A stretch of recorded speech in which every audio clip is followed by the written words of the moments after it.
Alright, Cover Killer Nation, a couple weeks ago, I uploaded a video telling you about 10 or so overrated heavy metal bands, at least in my opinion.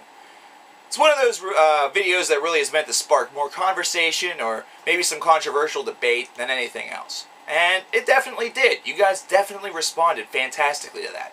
But there's a whole spectrum of music out there. So now let's talk about a couple of overrated rock bands. And whenever we use the word rock, you have to understand that that's a wide spectrum. So we're going to be talking about a lot of different styles. And if they seem to merge a little bit, definitely forgive it, because there are a couple that, well, others may classify as different than the way I see it, but that's part of the controversial part, I suppose. So let's start off with more modern bands. Let's talk about bands such as, Godsmack, Disturbed, and Five Finger Death Punch. This is a crop of bands that all popped up, not really around the same time. The first two did, Godsmack and Disturbed, at the latter part of the 90s, but Five Finger Death Punch didn't pop up until the middle to later part of the 2000s. And the one main problem that I see is that while there are some groundbreaking elements to Disturbed and Godsmack, especially with both of their debut albums, there's definitely a little bit of a similarity going on with some of their latter material. It's something where it seems like as they went on and on and on, they just continued to kind of go with what worked. And that's understandable and all. We have another band that's in there that's in this video that's a little bit more guilty of this.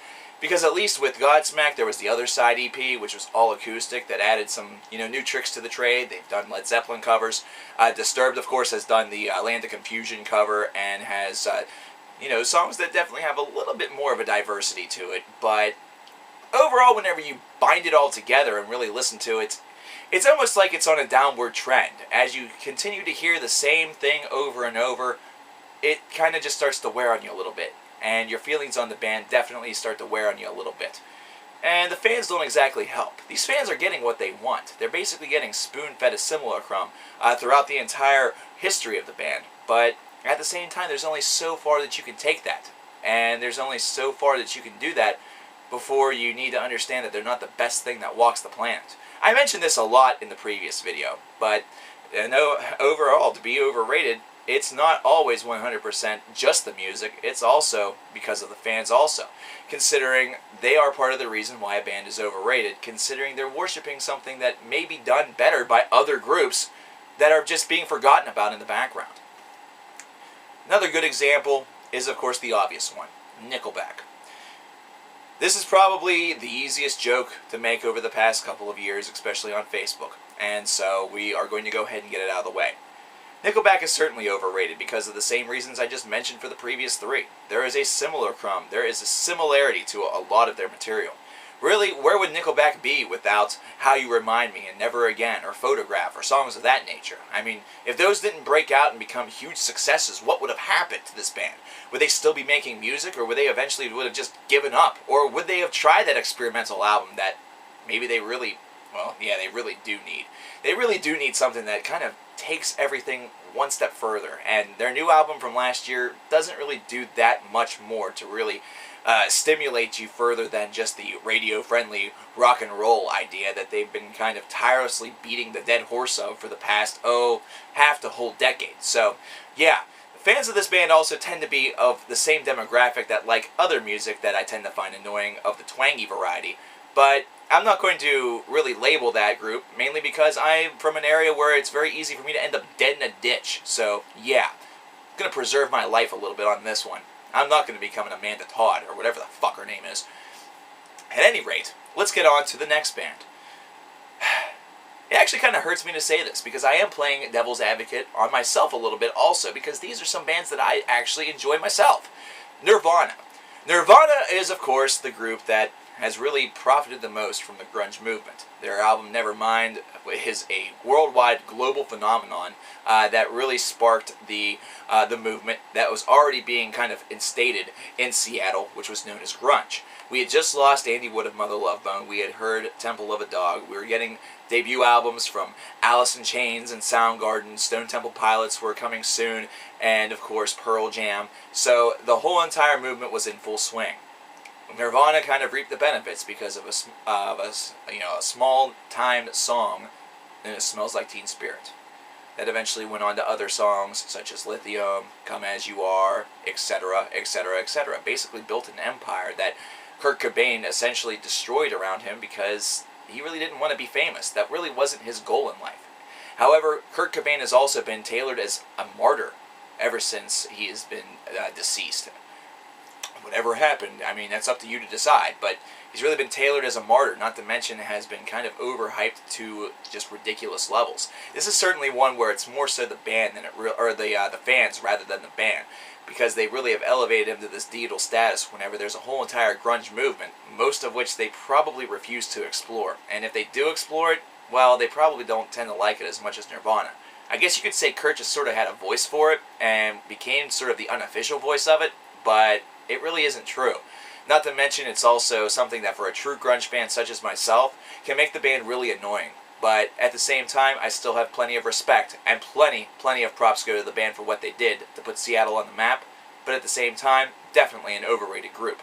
I know I said same time a lot of times, but I just talked about time. Whenever you go a little bit deeper into the decades, you start to think about bands such as Pink Floyd and Led Zeppelin. You start to think about the Beatles. Are the Beatles overrated? Well, in a way I think so. The Beatles were a band that were able to really transcend what they were originally doing as the Fab Four in a sound that seems, oddly One Direction-ish. They're making love songs for girls and, songs that guys could easily sing and play for their girlfriends and, bam, babies. As they continued to flourish, however, the overrated status definitely toned down a lot, considering they were able to diversify and do a little bit more of their own thing. And whenever they did that, they really expanded the universe of music 100%.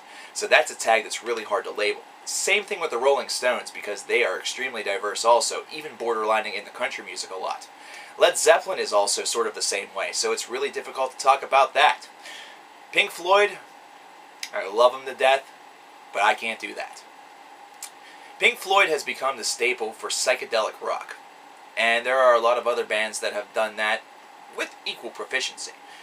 Just like Dream Theater could be dubbed overrated in the whole realm of progressive metal. This is just a band that was able to really make an idea their own.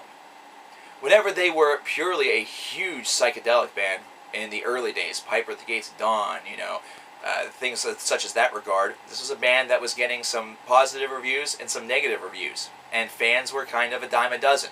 But then after you make albums such as The Dark Side of the Moon, Wish You Were Here, you start to see a little bit of a streamline going on, especially once you make it up all the way to the wall. Animals was definitely a little bit of a diversion, so one could say, honestly, that Pink Floyd isn't overrated. But I think that they're overrated for a different reason. They and Sublime honestly share a little bit of the same reason that they're overrated. The same thing actually goes with Bob Marley. They're overrated because of what they're associated with. Just because you listen to Pink Floyd, Bob Marley, and Sublime doesn't necessarily make you a stoner or a hardcore drug addict. Drugs sometimes help, drugs sometimes are involved, but it doesn't make you a drug addict. I remember walking around Spencer Gifts whenever I worked there, in a Pink Floyd shirt with my trademark long hair. And immediately somebody felt that I was a burnout. They wondered how much weed I smoked before I came to work and what magical pills I had in my pocket. Just because I was wearing a Pink Floyd shirt. So this is almost like an overrated hype based around what people think, the perceptions, and perhaps the ones that are fairly justified, considering some of those stigmas have come true because of what people have done stupidly. AC/DC, very overrated. AC/DC is extremely overrated. The Bon Scott era, yeah, there's a bit of a similar crumb there, but you could also say that there's a little bit more of a diverse material. Once Brian Johnson arrived, though, whoa, wow. Have they really just been writing the same songs for like 20 years or so? Definitely feels that way.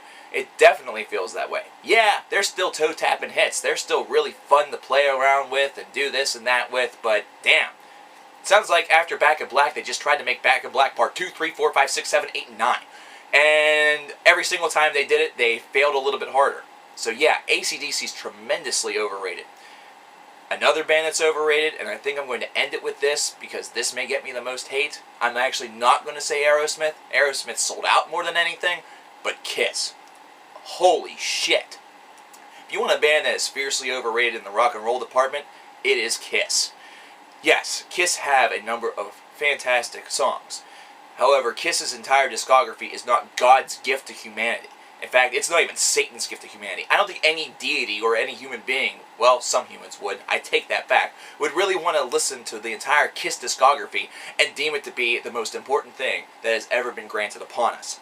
Because that certainly is not the case. Examine whenever they all decided to do one solo album. Examine the material whenever they took off their face paint.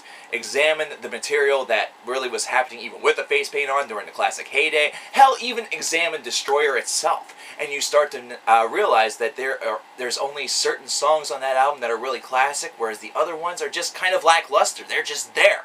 And the fans, I give them all the props in the world for their passion, but good Lord! There are some obnoxious people out there that are taking things to some very, very deep and detailed limits that I dare not speak on this video. But I will anyway. Kiss brand condoms with Gene Simmons' tongue all along the ribbed shaft. I do not want Gene Simmons' tongue that close to my dingleberry. If you like Kiss enough to have Gene Simmons' tongue that close to your dingleberry, then you might need to get checked into somewhere. And in a way, by doing that, Gene Simmons has also fucked your girlfriend with his tongue. Which could also be his penis, I don't know. Well, there you have it. I don't know how many overrated bands those are. Probably more than 10, maybe less, I don't know. But those are some overrated ones. I'm sure there are many, many plenteous more that I failed to mention, mainly because, unlike the other one, I'm shooting this one from the hip. What do you guys think? Who would you add? Who would you remove? Comment box. Fill it up. I want to see a ton. Like this video and subscribe. Cover Killer Nation is out of here.